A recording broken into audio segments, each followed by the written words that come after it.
Okay. Can everybody see me and hear me properly? Can we start the class now? Yes? कुछ तो बोलो, हाँ ना बोलो. अभी म्यूट है क्या मेरा? Sorry, I forgot to unmute myself. Okay, can we start it right now? अभी सबको visible है properly? कुछ तो बोलो, हाँ ना. Can everybody see me and hear me properly? ठीक है, चलो. Let's start. आज हम स्टार्ट कर रहे हैं बिल्कुल नया ताज़ा topic, income from house property. अभी तक आपने क्या क्या पढ़ा है, एक बार फटाफट से मेरे को रिकैप बताओ. मतलब मैं बताता हूँ, तुम हाँ ना बोलना. कुछ अगर छूट रहा है तो बताना कि सर ये तो नहीं पढ़ा अभी. हमने पढ़ा पहले बेसिक कॉन्सेप्ट्स, फिर हमने पढ़ा क्या, एग्जेम्प्ट इनकम पढ़ा, रेजिडेंशियल स्टेटस पढ़ा हमने, और हमने पढ़ा इनकम फ्रॉम सैलरीज. बस ये 4 चीज़ पढ़ी ना अभी. कुछ छूट तो नहीं रहा है? इतना ही पढ़ा. यस. इनकम फ्रॉम सैलरी से आपके हेड्स ऑफ इनकम चालू हो गए. टोटल 5 हेड्स ऑफ इनकम है. आज अपन दूसरा हेड ऑफ इनकम स्टार्ट कर रहे हैं. सबसे प्यारा, सबसे छोटा, सबसे नन्हा मुन्ना हेड ऑफ इनकम है. ये वो हेड ऑफ इनकम है जिसमें आपको सबसे मिनिमम चीज़ें याद रखनी है. और इससे भी बेकार एक हेड ऑफ इनकम है. बेकार तो नहीं कहूँगा, स्टूडेंट्स के लिए तो अच्छा ही है. एक हेड है इनकम फ्रॉम अदर सोर्सेस. बहुत ही आसान भाई साहब. उसमें कुछ इधर उधर की बातें करेंगे, खत्म हो जाएगा. पर अगर सीरियस पढ़ाई करनी पड़ती है इस हेड ऑफ इनकम के लिए, तो उसमें मैं गिनता हूँ सैलरी को, हाउस प्रॉपर्टी को, पीजीबीपी को और कैपिटल गेन को. तो उसमें इनकम फ्रॉम हाउस प्रॉपर्टी सबसे हल्का है, बहुत ही आसान, बहुत ही छोटा. Let's begin with all positive thoughts and with full confidence कि अपन इसको बिल्कुल ऐसे समझ लेंगे और फटाफट से कर लेंगे, और इसमें सारे नंबर फुल मार्क्स पाएंगे सब लोग. बहुत ही इजी टॉपिक है. पर दोस्त देखो, इस गफलत में मत रहना. गफलत समझते हो तुम लोग? इस गलत फहमी में मत रहना कि इनकम फ्रॉम हाउस प्रॉपर्टी है, कुछ है ही नहीं. कुछ तो है भाई. थोड़ा सा ध्यान से पढ़ना पड़ेगा, ध्यान से समझना पड़ेगा. एक बार इसका थ्योरी वाला पार्ट अपन कवर कर लेंगे ना, फिर तो मक्खन है. लेकिन उसमें लापरवाही मत करना. क्लास में मेरे को चाहिए फुल अटेंशन, क्योंकि ध्यान से समझनी. बड़ी बारीक बारीक बातें करता है ये, पर छोटी छोटी बातें करता है, पर बारीक बातें करता है. तो बारीक बातों के लिए थोड़ा ध्यान लगा के सुनना. Let's begin. Income from house property, नाम से ही बड़ा सिंपल है. कह रहा भाई साहब, हाउस प्रॉपर्टी से आपकी जो भी इनकम होती है वो इनकम फ्रॉम हाउस प्रॉपर्टी के हेड में टैक्सेबल होगी. सिंपल बात है. हाउस प्रॉपर्टी से इनकम होती है, बहुत सारी इनकम होती है भाई साहब. हाउस प्रॉपर्टी से मेरे पास 2-3 फ्लैट्स एक्स्ट्रा पड़े, मैंने किराए पे उठा दिए. अरे कुछ लोग तो ऐसा करते हैं, कुछ लोग क्या बोलूँ, मेरे एक स्कूल के सीनियर है, गजब ही धंधा है भाई साहब उनका. यहाँ पे क्या है, बनारस में बनारस हिंदू यूनिवर्सिटी है, आसपास स्टूडेंट एरिया है. तो उन्होंने बहुत पहले क्या किया था, उनके पिताजी ने एक प्रॉपर्टी खरीदी, उस पर बिल्डिंग खड़ी कराई, बिल्डिंग को बेसिक मिनिमम फर्नीचर से भरा. बस लकड़ी का छोटा सा बेड, छोटी सी अलमारी, बाथरूम में ऐसे प्लास्टिक का मग्गा, बाल्टी रख दिया और बोल दिया भाई साहब पीजी है, आओ रहो. सच बताऊं तो ट्रू सेंस में वो पीजी नहीं होगा, क्योंकि वो एक तरह से रेंट पे देते हैं, उससे ज़्यादा कुछ नहीं करते. वो खाना खाने को नहीं देते, वो कोई अलग से फैसिलिटी नहीं दे रहे हैं. वो सिंपली आपको प्रॉपर्टी ही लेट आउट कर रहे हैं. बस इंस्टेड ऑफ, अगर आप बोलो कि भाई मैं किराए पे घर दे रहा हूँ, तो घर आपको क्या पूरा देना पड़ता है. पर वो छोटे छोटे भोले भाले बच्चों को एक बिस्तरा मिलता है कमरे के अंदर, शेयर करना पड़ता है. कमरे में दूसरा स्टूडेंट भी रहता है, 2 बेड शेयर करते हैं एक स्टूडेंट के. तो ये क्या हो गई उनकी इनकम फ्रॉम हाउस प्रॉपर्टी. कुछ तो है तेरे मेरे दरमियान. ठीक है. इस तरह से बहुत सारी नॉर्मल भी फ्लैट्स को आप रेंट पे दोगे, इनकम फ्रॉम हाउस प्रॉपर्टी होता है. ठीक. लेकिन अपने को ये समझना बहुत ज़रूरी है कि हाउस प्रॉपर्टी की डेफिनेशन में क्या क्या आएगा. देखो दोस्त, ये जो लीगल जो भी सब्जेक्ट्स तुम पढ़ रहे हो ना, जो लॉ के सब्जेक्ट्स हैं, चाहे कंपनीज एक्ट हो, चाहे फाउंडेशन में और भी इधर उधर के बहुत से एक्ट्स होते हैं जो पढ़ने पड़ते हैं. फिर आप इनकम टैक्स एक्ट को ले लो. यहाँ जो बातें सीधी दिखती हैं वो सीधी होती नहीं है. हर शब्द का बड़ा स्पेसिफिक एक मतलब होता है. तो आइए सबसे पहले समझते हैं कि भाई इनकम फ्रॉम हाउस प्रॉपर्टी में बेसिस ऑफ चार्ज क्या है. बेसिस ऑफ चार्ज मतलब कौन कौन सी इनकम फ्रॉम हाउस प्रॉपर्टी में टैक्सेबल होगी. Let's start with the most basic. एक सेकेंड.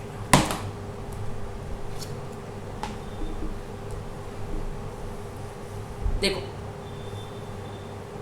पेन कहाँ गई है मेरी, ये रहा। For the income to be taxable under this head 3 condition should be satisfied. कोई भी इनकम फ्रॉम हाउस प्रॉपर्टी में कब आएगी, जब 3 कंडीशन सेटिस्फाई हो जाएंगी। पहली कंडीशन क्या है, property should consist of any building or land appurtenant there to. 2 चीज बोला भाई, क्या बोला, building or land appurtenant there to. ठीक है, मतलब प्रॉपर्टी में सिर्फ और सिर्फ जमीन है आपके पास, सिर्फ और सिर्फ लैंड है तो उसको हाउस प्रॉपर्टी नहीं बोलेंगे। लैंड के साथ साथ एक बिल्डिंग होनी चाहिए, मतलब सबसे मेन इंपॉर्टेंट कंपोनेंट क्या है अपना, बिल्डिंग होना जरूरी है। उसके बाद लिखा है और अगर मान लो बिल्डिंग नहीं है तो लैंड अपॉर्टिनेंट देयर टू, तो यहाँ पे बिल्डिंग नहीं है वाली बात नहीं है। मैंने स्पेसिफिकली ये टर्म बोला कि बिल्डिंग नहीं है क्योंकि बहुत सारे बच्चों को जब ये डेफिनेशन पढ़ते हैं, मैं खुद भी जब पहली बार पढ़ रहा था जब मैं स्टूडेंट था, तो मेरे को यही गलतफहमी हुई कि या तो बिल्डिंग है या तो लैंड अपॉर्टिनेंट देयर टू है। अपॉर्टिनेंट का मतलब अपन को नहीं पता, लैंड तो लिख ही दिया है तो अपन मान के चल रहे थे कि लैंड भी हाउस प्रॉपर्टी होती है। तो दोस्त इसलिए कहते हैं, देखो जो बहुत एवरेज स्टूडेंट होता है ना वो अच्छा टीचर बनता है। मेरे को ये बेवकूफ़ी करके ये पता चल गया कि यार ये तो गलत बात है, लैंड जो है वो कभी भी हाउस प्रॉपर्टी में नहीं आती। लैंड अपॉर्टिनेंट देयर टू का मतलब क्या है, अपॉर्टिनेंट वर्ड का मतलब हो गया जुड़ा हुआ। इसको हिंदी में लिखने की कोशिश करते हैं, थोड़ा सा इसको बड़ा करना पड़ेगा यार, एक सेकेंड, मेरे लिए स्पेस कम आ रहा है। अपॉर्टिनेंट मतलब या अटैच्ड, इसको सिंपल एक शब्द में लिख दे तो अटैच्ड।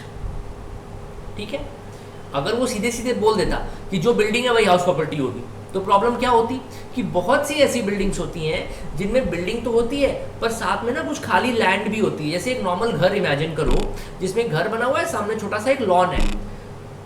तो अब जब आप किराए पे उस घर को चढ़ाओगे तो आपको क्या सिर्फ घर का किराया मिलेगा, जो आगे का स्पेस है उसका भी तो कुछ किराए में एक्स्ट्रा पैसा जुड़ेगा आपके ना।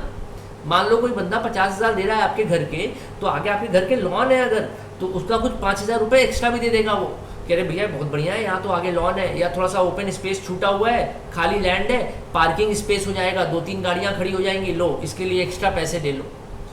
तो कोई भी प्रॉपर्टी अगर हम उसको इनकम फ्रॉम हाउस प्रॉपर्टी में लाना चाहते हैं, it should have a building.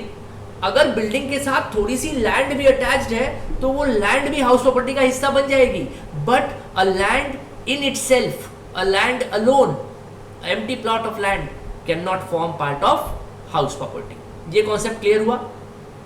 अभी अपन डिस्कस करेंगे इस पे, और अभी 3 कंडीशन पहले पढ़ ले, फिर एक एक कंडीशन पे डिटेल डिस्कशन अपने को करना है। Clear? Again please, I will tell you again in very simple terms. कोई भी प्रॉपर्टी को तुम हाउस प्रॉपर्टी तभी बोलोगे जब उसमें बिल्डिंग बनी हुई हो। बिल्डिंग के साथ अगर लैंड भी है कुछ खाली तो वो उसका हिस्सा बन जाएगी, ओवरऑल उसको हाउस प्रॉपर्टी बोल सकते हैं। लेकिन अगर खाली लैंड है, कोई बिल्डिंग नहीं बनी, कोई कंस्ट्रक्शन नहीं हुआ, तो वो हाउस प्रॉपर्टी में आएगी ही नहीं, उसकी इनकम कभी भी हाउस प्रॉपर्टी में नहीं आ सकती। क्लियर? दूसरा देखो कंडीशन क्या है, the assessee should be the owner of the property. जिसकी असेसमेंट आप कर रहे हो, जिसकी इनकम में आप income from house property add करने जा रहे हो, पहले ये तो देख लो कि वो उसकी हाउस प्रॉपर्टी है भी कि नहीं है। अगर वो उसकी हाउस प्रॉपर्टी नहीं है तो उसके हैंड्स में income from house property taxable नहीं होगा। I give you very simple example. मान लो कि मेरे पिताजी की प्रॉपर्टी है, मेरे नाम पे नहीं हुई अभी, पिताजी के नाम पे ही है, और पिताजी किराए पे चढ़ा रहे हैं उसको, जो किराएदार है वो मेरे अकाउंट में पैसे डाल देता है। क्या वो मेरी इनकम फ्रॉम हाउस प्रॉपर्टी होगी? नहीं, वो पिताजी की इनकम फ्रॉम हाउस प्रॉपर्टी होगी। जब तक मैं ओनर नहीं हूं तब तक मेरे हैंड्स में income from house property taxable नहीं है उस हाउस प्रॉपर्टी का। एक और एग्जांपल ले लो, मान लो मैंने एक प्रॉपर्टी किराए पे ली, एक बड़ी सी प्रॉपर्टी थी इधर अपने गंगा नदी के किनारे, बहुत टूरिस्ट आते हैं, मैंने क्या करा उसको किराए पे ले लिया और उसको ना होटल की तरह चलवा दिया। अब होटल मतलब प्रॉपर सर्विस नहीं दे रहा हूँ मैं, होटल क्या, I think lodge would be the right word, मैंने लॉज की तरह उसको ओपन कर दिया कि भाई जो लोग सस्ते में आके रहना चाहते हैं बिल्कुल घाट के पास आइए, हमारे यहाँ 800 रुपये पे रूम अवेलेबल है, बहुत सस्ते से रेट में खोल दिया। वो मेरी प्रॉपर्टी नहीं है, मैंने पूरी प्रॉपर्टी किसी और से लीज पे ली और फिर मैंने उस पर रेंटल का काम चालू कर दिया। अब वो जो इनकम आएगी वो मेरी बिजनेस इनकम होगी, क्योंकि मैं ओनर नहीं हूँ प्रॉपर्टी का। वो प्रॉपर्टी की इनकम मेरी कभी भी इनकम फ्रॉम हाउस प्रॉपर्टी नहीं हो सकती। उसी जगह अगर उसी प्रॉपर्टी का ओनर खुद किराए पे चढ़ा रहा है तो उसकी इनकम फ्रॉम हाउस प्रॉपर्टी हो जाएगी। और भी कुछ कंडीशंस हैं, उसके बारे में अभी आगे बात करेंगे। The assessee should be the owner of the property. Property क्या होनी चाहिए, कोई बिल्डिंग होनी चाहिए, साथ में कोई लैंड भी हो तो चलेगा, कोई दिक्कत नहीं, पर बिल्डिंग होनी चाहिए, और एसएससी जो है प्रॉपर्टी का ओनर होना चाहिए। 2 कंडीशन तो फुलफिल हो गई। तीसरी कंडीशन क्या है, तीसरी कंडीशन है कि वो प्रॉपर्टी जो है वो बिजनेस के लिए यूज ना हो रही हो। कैसे बिजनेस के लिए, ऐसा बिजनेस जिसकी इनकम एसएससी के हैंड्स में टैक्सेबल है। अगर कोई प्रॉपर्टी को बिजनेस के लिए यूज किया जा रहा है तो उससे जो भी इनकम हो रही है या उस पर जो भी एक्सपेंसेस हो रहे हैं वो बिजनेस के कंप्यूटेशन का पार्ट है, वो हम लोग पीजीबीपी में देखेंगे। लेकिन अगर प्रॉपर्टी बिजनेस में यूज नहीं हो रही है, आप उसके ओनर हैं, उस प्रॉपर्टी में एक बिल्डिंग बनी हुई है, तो वो इनकम फ्रॉम हाउस प्रॉपर्टी हो जाएगी। समझ में आया? एक ब्रीफ आइडिया लगा तीनों कंडीशंस के बारे में। डिटेल में बात करें सबके बारे में, हम सब लोग कंफर्टेबल हो यहां तक? अभी 3 कंडीशन फुलफिल होगी तो ही इनकम को हाउस प्रॉपर्टी में ले जाना है। कौन कौन सी? बिल्डिंग होनी चाहिए, एसएससी ओनर होना चाहिए, प्रॉपर्टी बिजनेस के लिए ना यूज हो रही हो। ठीक है, अच्छा, also don't take it otherwise. Property business के लिए ना यूज हो रही हो मतलब ये नहीं है कि उस प्रॉपर्टी में किसी भी तरह का अगर बिजनेस हो रहा है या बिजनेस के लिए यूज हो रही है, किसी और के बिजनेस के लिए यूज हो रही है, तो भी वो इनकम फ्रॉम हाउस प्रॉपर्टी नहीं है। I tell you by example.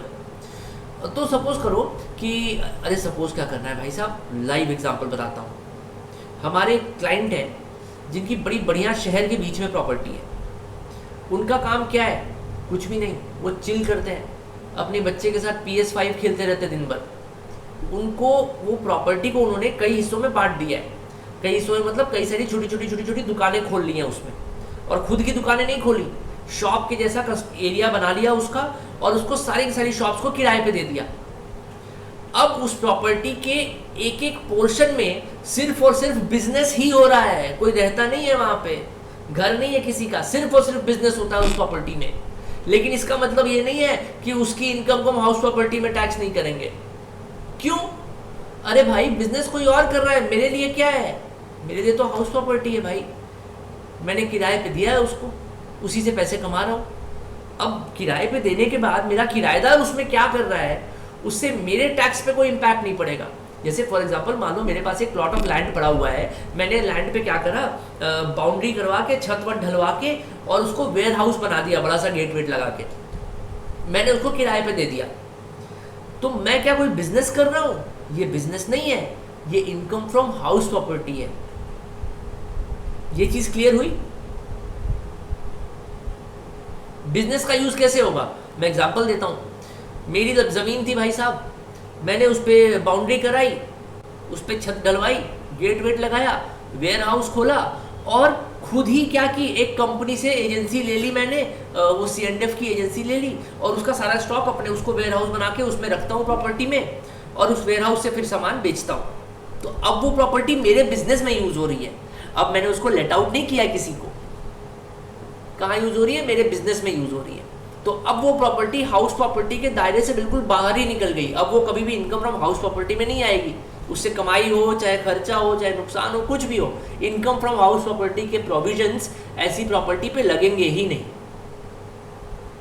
Clear दोस्त? Yes, everybody is comfortable with the concept now? इन 3 में से कोई भी कंडीशन अगर फुलफिल नहीं हो रही है तो वो प्रॉपर्टी हाउस प्रॉपर्टी के अंदर नहीं आएगी। तीनों कंडीशन फुलफिल होनी चाहिए, बिल्डिंग होनी चाहिए, एसएससी ओनर होना चाहिए, और प्रॉपर्टी को एसएससी अपने बिजनेस में यूज ना कर रहा हो। ठीक, now let's go to the next slide. कहाँ गया?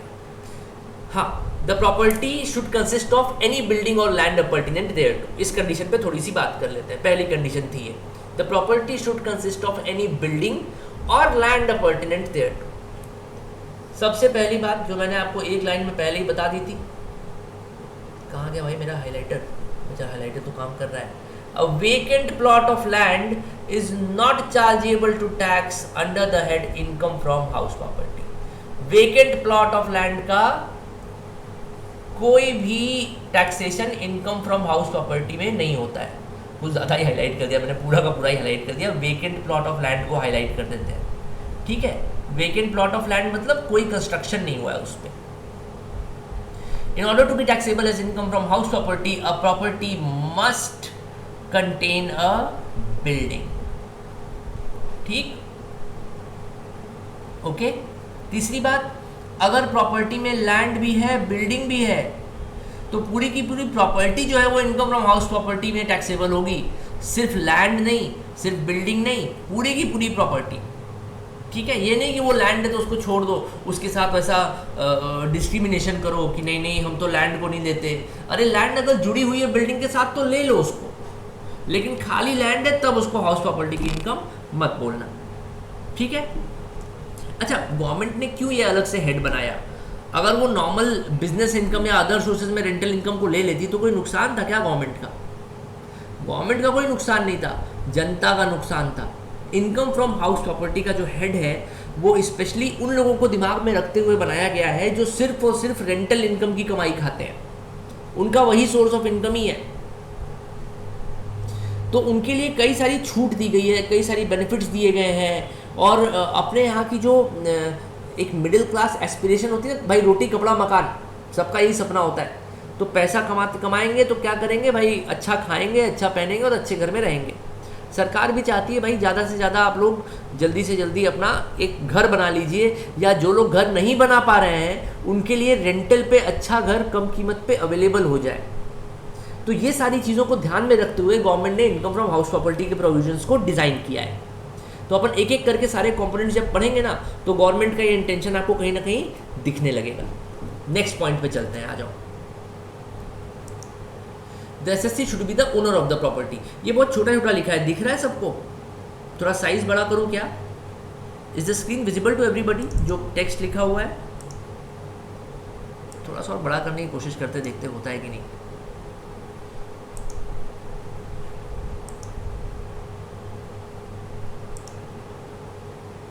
हाँ ठीक है, अभी चलेगा, ठीक है। तो एसएससी जो है वो ओनर रहेगा प्रॉपर्टी का, तो ही वो प्रॉपर्टी उसके हैंड्स में हाउस प्रॉपर्टी की तरह टैक्सेबल होगी। अब ये बात तो सिंपल लगती है देखने में, भाई मैं मालिक हूँ तो ही मैं इनकम फ्रॉम हाउस प्रॉपर्टी में टैक्स दूंगा, अगर मैंने किराए पे ली हुई है या मेरी नहीं है तो वो इनकम फ्रॉम हाउस प्रॉपर्टी में टैक्सेबल नहीं होगा। बाकी देखा जाएगा, हो सकता है कहीं और हो जाए, इनकम छूटती नहीं है कहीं। बस ये है कि इस हेड में तो नहीं आएगी, ओनरशिप होना ज़रूरी है। अच्छा, इनकम टैक्स एक्ट ना बड़ा चालू है, ओनर की डेफिनेशन को थोड़ा सा वो ब्रॉड लेके चलता है। वो कहता है कि जब हम बोलेंगे ओनर तो तुम समझ जाना कि हम डीम्ड ओनर को भी इसमें इंक्लूड मान रहे हैं। डीम्ड ओनर मतलब वो जो एक्चुअली ओनर था तो नहीं, पर उसे ओनर मान लिया गया। क्यों मान लिया गया? ताकि उससे टैक्स की वसूली की जा सके। आइए देखते हैं कौन कौन से लोग हैं जिनको डीम्ड ओनर कहा जाता है। पहला केस कि एसएससी ने अपनी बीवी को अपनी हाउस प्रॉपर्टी ट्रांसफर कर दी, या अपने माइनर चाइल्ड को, मेजर चाइल्ड नहीं, एडल्ट चाइल्ड की बात नहीं हो रही है, अपने हाउस प्रॉपर्टी अपनी बीवी को या अपने माइनर चाइल्ड को ट्रांसफर कर दी without adequate monetary consideration. Property की वैल्यू लेट्स से कि 1 करोड़ रुपए थी। मेरी बीवी ने कहा ये प्रॉपर्टी को मेरे नाम पे लिख दो। मैंने कहा बेबी अगर तुम्हारे नाम पे लिखूंगा तो रजिस्ट्री करनी पड़ेगी, रजिस्ट्री करनी पड़ेगी तो उसमें लिखना होता है कि मैंने इतने पैसे लेके ट्रांसफ़र करे। तो उसने बोला ठीक है ऐसा करते 1 लाख रुपए ले लो मेरे से और ख़त्म करो, मेरे को प्रॉपर्टी अपने नाम पे चाहिए। अब भाई मैं कौन होता हूँ, बीवी बोल रही है तो मैं मना थोड़ी कर सकता हूँ। तो मैंने क्या किया, अपनी वाइफ को 1 लाख रुपए में प्रॉपर्टी ट्रांसफ़र कर दी। स्टैम्प ड्यूटी पे अपना जो भी बनती है वो स्टैम्प ड्यूटी पे कर दिया, रजिस्ट्रार को सब पेपर वर्क करा दिया, ट्रांसफ़र हो गया। अगर मैंने बिना एडिक्वेट मॉनेटरी कंसिडरेशन के, यानी जो मार्केट वैल्यू है उसके आसपास की कोई अमाउंट नहीं ली उससे और ऐसे ही ट्रांसफर कर दिया, तो माना जाएगा कि आज भी उस प्रॉपर्टी का ओनर कौन है, मैं हूं। Assessee is deemed to be the owner of the house property even after such transfer. सरकार ने ऐसा नियम क्यों बनाया? बेटा, बहुत से ऐसे लोग थे जिनके पास एक से अधिक हाउस प्रॉपर्टीज थी जो रेंट पे चढ़ी हुई थी। अब क्या होता था कि चूंकि सारी प्रॉपर्टी से जो इनकम आ रही है वो एक ही हैंड में टैक्सेबल हो जा रही है, तो जिसके हैंड्स में टैक्सेबल होती थी वो बेचारा 30% टैक्स पे करता था। 30% टैक्स, 30% बहुत होता है भाई साहब। तो उसने क्या सोचा कि ऐसा करते हैं, अपनी बीवी के नाम पे ट्रांसफ़र कर देते हैं। और पैसे का क्या है, पैसा तो हाथ की मैल है, कुछ भी अमाउंट लिख देंगे उसमें, विदाउट एडिक्वेट मॉनेटरी कंसिडरेशन वो लोग अपनी बीवी को ट्रांसफ़र कर देते थे। तो गवर्नमेंट ने पकड़ लिया कि भाई ये जो तुम बीवी को प्रॉपर्टी ट्रांसफ़र कर रहे हो ना, ये जेन्युइन ट्रांसफ़र नहीं है, ये तो तुमने खाली टैक्स इवेजन के लिए अपनी इनकम को डाइवर्ट किया है कि भाई मेरे अकाउंट में पैसा ना आए, ऐसा दिखे कि भाई वाइफ की कमाई है, वाइफ के अकाउंट में आ रहा है, पर एक्चुअली तो वो प्रॉपर्टी किसकी है, तुम्हारी है, तुम्हारी खुद की। मेरा नाम गलत पड़ा हुआ है यार, वाइफ का नाम पड़ा है यहाँ पे, लेट मी करेक्ट। ये बात समझ में आई दोस्त? स्पाउस वाली बात समझ में आई? यहाँ तक कंफर्टेबल हो तो फिर और डिटेल में बात करेंगे क्योंकि इसमें बहुत सारी छोटी छोटी चीजें हैं। ठीक, ये बीवी वाली बात समझ में आ गई? यस। अब देखो, बीवी के साथ साथ एक समस्या और थी, मतलब चलो वाइफ को तो ट्रांसफ़र किया एसएससी ने, तो इनकम टैक्स एक्ट ने बोला कि वाइफ को ट्रांसफ़र कराया तुमने बिना एडिक्वेट कंसिडरेशन के, तो ये तुम्हारी ही इनकम मानी जाएगी, तुम ही डीम्ड ओनर माने जाओगे और तुमसे ही हम टैक्स वसूलेंगे। तो फिर लोग और तेज, तू शेर तुम्हें सवा से, उन्होंने बोला कोई बात नहीं, तुम बीवी को किया हुआ ट्रांसफ़र नहीं मानते, लाओ मैं अपने बच्चे के नाम पर ट्रांसफ़र कर देता हूँ। माइनर चाइल्ड, छोटा बच्चा जो होता है ना बेटा, अपने माँ बाप के कब्जे में होता है। एक बार बच्चे हो गए 18 साल के, फिर तो वो गए, फिर वो किसी की नहीं सुनते। फिर तो उसके नाम पे अगर प्रॉपर्टी कर दी तो वो बेच के पबजी में कॉस्ट्यूम खरीद लेगा। इसलिए एडल्ट चाइल्ड को अगर आपने ट्रांसफ़र करा, उससे पैसे लिए या नहीं लिए वो मैटर ही नहीं है, तो उसको एक्चुअल ट्रांसफ़र माना जाएगा। लेकिन अगर माइनर चाइल्ड को ट्रांसफ़र करा तो उस केस में भी डीम्ड ओनर आपको ही मानेंगे। ठीक, विदाउट एडिक्वेट मॉनेटरी कंसिडरेशन वाला रूल हर जगह लगेगा। बच्चे के साथ भी है ये, बच्चे से भी आपने अगर पूरा पैसा लेके ट्रांसफर किया तो कोई दिक्कत नहीं है। I will give you another example. मान लो मेरी वाइफ भाई कहती है कि यार मुझे ये प्रॉपर्टी तुम्हारी अच्छी लग रही है, मुझे खरीदनी है। मैंने बोला क्या बात कर रही हो बेबी, सब तुम्हारा है, खरीदना क्या है? वो बोलती नहीं, मैं आज के ज़माने की इंडिपेंडेंट लड़की हूँ और मैं आपसे कोई गिफ्ट नहीं लेना चाहती, I already have enough money, I will by this money from my own property. मैंने कहा भाई ठीक है, तुम्हें शौक है करो, लो प्रॉपर्टी, लाओ पैसे अपने को क्या, प्रॉपर्टी घर में रही, पैसे भी आ गए, वो जेन्युइन ट्रांसफर है भाई। जेन्युइनली एडिक्वेट मॉनेटरी कंसिडरेशन लेके ट्रांसफर किया गया है, वहाँ कोई झमेला नहीं है। वहाँ इनकम टैक्स एक्ट नहीं कह सकता कि ये तो आपने फर्जी ट्रांसफर करा है। भैया तुमने जेन्युइन पैसे लिए, जेन्युइन ट्रांसफर किया है भाई। She is a separate legal entity, I am a separate legal entity. अभी कल को मान लो मैं कहीं चोरी करते पकड़ा गया तो मेरी वाइफ को तो जेल में डालोगे नहीं, उसकी तो एक अलग पहचान है ना, she is a separate entity, I am a separate entity. तो मैंने अगर उनसे पूरे पैसे लेके प्रॉपर्टी ट्रांसफर करी तो उसको जेन्युइन ट्रांसफर मानेंगे, उस केस में मुझे डीम्ड ओनर नहीं माना जाएगा। लेकिन अगर विदाउट एडिक्वेट मॉनेटरी कंसिडरेशन किया तो वो नल एंड वॉइड माना जाएगा इनकम टैक्स की निगाहों में। और इनकम टैक्स कहता है कि उस केस में आप ही डीम्ड ओनर बने रहेंगे और उस हाउस प्रॉपर्टी से आने वाली जो इनकम है वो अभी भी आपके ही हाथ में टैक्सेबल होगी। क्लियर? यहां तक सब लोग सही हैं, कोई तकलीफ नहीं। अब देखो, except in case of divorce settlement, legal language में इसे कहते हैं except in case of arrangement to live apart. Divorce word क्या उन लोगों को सुनने में अच्छा नहीं लगता है, अपनी भारतीय संस्कृति में ये सब चीज़ें नहीं है। शादी करी तो 7 जन्मों के लिए, डिवोर्स वोर्स नहीं लिखना है। पर तुम बच्चों को आसानी से समझ में आ जाए, मैंने सीधे सीधे डिवोर्स वर्ड यूज़ कर लिया। तो तो कई बार क्या होता है बेटा, हाल ही में आपने देखा था, किसका तो हुआ था अभी, अरे अमेजोन का है ना वो जेफ बेजोस, उसकी वाइफ को क्या अच्छा खासा पैसा मिला, और अभी वो आजकल बहुत चल रहा था जॉनी डेप और उसकी वाइफ का डिवोर्स का केस चल रहा था। तो कई बार क्या होता है कि डिवोर्स के केस में आपको कुछ ना कुछ हाउस प्रॉपर्टी वाइफ के नाम पे ट्रांसफ़र करनी होती है, ठीक है।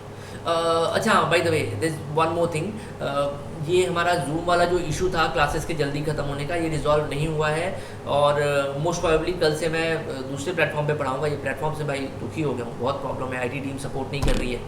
तो जैसे ही ये क्लास खत्म होती है, restart another class, I share you the link on WhatsApp group, please join, ठीक है। अभी फ़िलहाल है 9 मिनट है। हाँ, जॉनी डेप के केस में तो वाइफ को ही पैसा देना पड़ गया, यही होता है, वकीलों पे अच्छा पैसा खर्चा करो तो इनकम टैक्स एक्ट कहता है कि भाई अगर कोर्ट ने आपको बोला है, तलाक वलाक का केस चल रहा है, या मान लीजिए आपने आपस में सेटलमेंट कर दिया कि भैया हमें झगड़ा नहीं करना है, हमें प्यार मोहब्बत से डिवोर्स लेना है, हम चाहते हैं कि भाई डिवोर्स के बाद ही, जो कि मान लो कई बार केसेस में क्या होता है, बच्चे होते हैं, तो वो लोग ऐसा डिसाइड करते हैं कि देखो हम लोग अलग साथ में खुश नहीं रह पा रहे, ऐसा करते हैं, अलग अलग रहते हैं, एंड एक बच्चा मेरे साथ रहेगा, एक बच्चा तुम्हारे साथ रहेगा, और ऐसे ऐसे करके बातें हो जाती हैं। तो उस केस में घर जो है वो ट्रांसफ़र कर दिया जाता है, चाहे वाइफ ने हस्बैंड को कर दिया, चाहे हस्बैंड ने वाइफ को कर दिया। स्पाउस मतलब न्यूट्रल वर्ड है, दोनों में से कोई भी किसी को अगर प्रॉपर्टी ट्रांसफ़र कर रहा है विदाउट एडिक्वेट कंसिडरेशन, लेकिन ये डिवोर्स सेटलमेंट का केस है, तो उस केस में इनकम टैक्स एक्ट कहता है कि नहीं भाई ये जेन्युइन ट्रांसफ़र है, हम ये नहीं कह रहे कि ये ट्रांसफ़र जेन्युइन नहीं है, ये तो भाई केस ही ऐसा है, यहाँ तो जेन्युइनली आपने ट्रांसफ़र कर दी प्रॉपर्टी, और अब जो प्रॉपर्टी बीवी के पास चली गई उसके 1 रुपया भी तुम्हें नहीं मिलने वाला, इसलिए हम तुमसे टैक्स नहीं लेंगे। इस केस में जो प्रॉपर्टी ट्रांसफ़र हुई है, इसका टैक्स हम उसी से लेंगे जिसके पास प्रॉपर्टी की ओनरशिप एज ऑफ नाउ है। ये बात समझ में आई? ठीक है, अगले पॉइंट पे चलो। माइनर चाइल्ड का भी एक एक्सेप्शन दिया हुआ है, एक्सक्लूडिंग मैरिड डॉटर। अब दोस्त देखो, दो चीज़ यहाँ कॉन्ट्राडिक्टरी है, एक तो माइनर लिखा है और एक बोल रहा है मैरिड। तो दोस्त इनकम टैक्स एक्ट कहता है कि भाई इस देश के कई कोनों में आज भी क्या है कि लड़कियों की शादी बड़ी जल्दी करा दी जाती है, पर एक बात तो कन्फर्म है कि अगर किसी ने शादी के बाद या शादी के दौरान अपनी बेटी को प्रॉपर्टी ट्रांसफ़र करी, तो वो तो हो गया दहेज वाला सिस्टम, वहाँ तो एक बार चला गया प्रॉपर्टी, तो उसकी इनकम एसएससी के पास तो अब आने नहीं वाली। अब उसकी इनकम पे कौन मजे लेगा? वो बेटी के ससुराल वाले।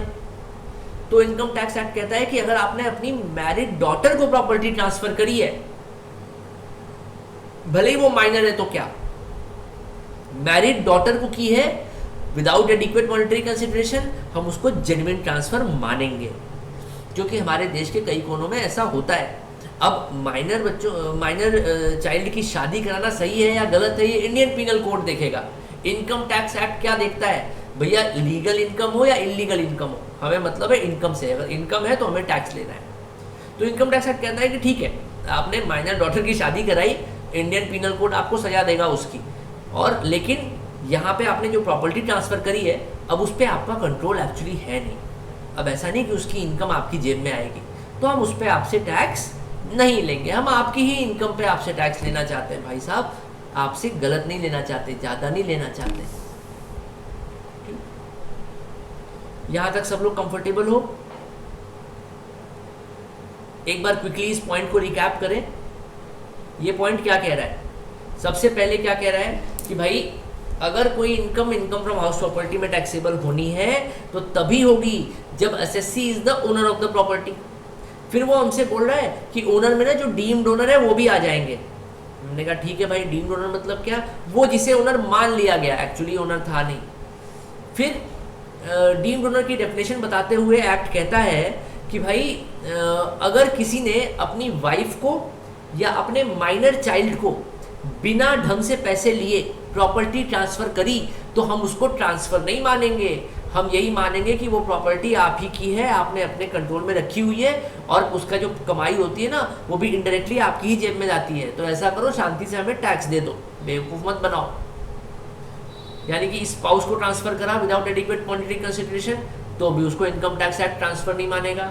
माइनर चाइल्ड को ट्रांसफर किया विदाउट एडिक्वेट मॉनेटरी कंसिडरेशन तो भी इनकम टैक्स एक्ट उसको ट्रांसफर नहीं मानेगा। लेकिन 2 एक्सेप्शन दे दिए। बीवी के केस में एक्सेप्शन दिया कि भाई डिवोर्स के केस में तुमने ट्रांसफर किया, पैसे नहीं लिए, कोई दिक्कत नहीं है, हम मान लेंगे कि तुम्हारा ट्रांसफर सही है, डिवोर्स के केस में तो होता है। फिर माइनर चाइल्ड है, आपने उसको ट्रांसफर करी प्रॉपर्टी लेकिन पैसे नहीं लिए, पर वो जो चाइल्ड है वो आपकी बेटी है और उसकी शादी हो चुकी है, यानी कि बेटी को शादी के बाद अगर आप कुछ दे रहे हो तो अब तो वो बेटी दूसरे परिवार का हिस्सा बन गई। तो अब जो प्रॉपर्टी आपने अपनी बेटी को दी है उसकी इनकम आप अपनी जेब में नहीं रख सकते, अब वो आपके कंट्रोल से बाहर है। अब वो पैसे को कौन रखेगा? लड़की के ससुराल वाले। तो हम आपके हैंड्स में उस इनकम को टैक्सेबल नहीं करेंगे, आपको छोड़ देंगे, आपको डीम्ड ओनर नहीं मानेंगे उस केस में।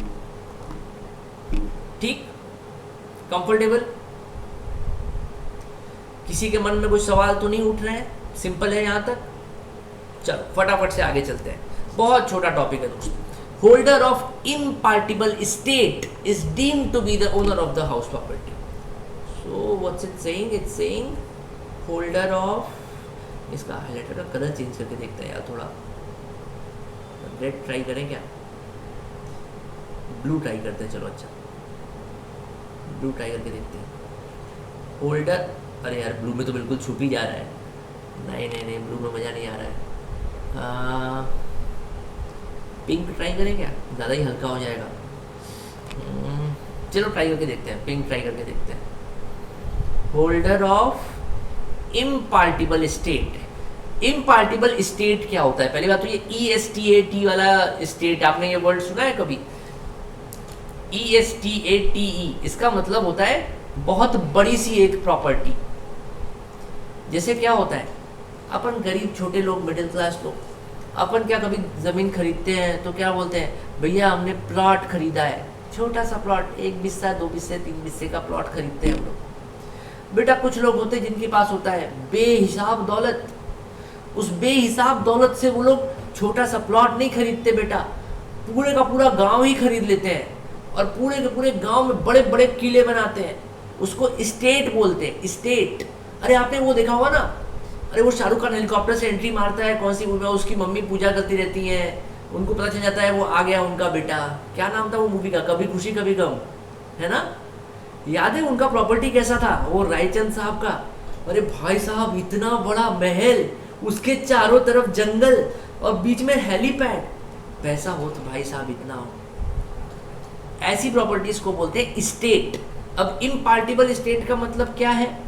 इम्पार्टिबल स्टेट वो स्टेट है जिसका पार्टीशन नहीं किया जा सकता, जिसको बांटा नहीं जा सकता। हीरानंदानी स्टेट जैसे, जस्ट लाइक अंबानी, अंबानी जैसे लोग हैं, ये लोग अनाप शनाप दौलत, बेहिसाब प्रॉपर्टी।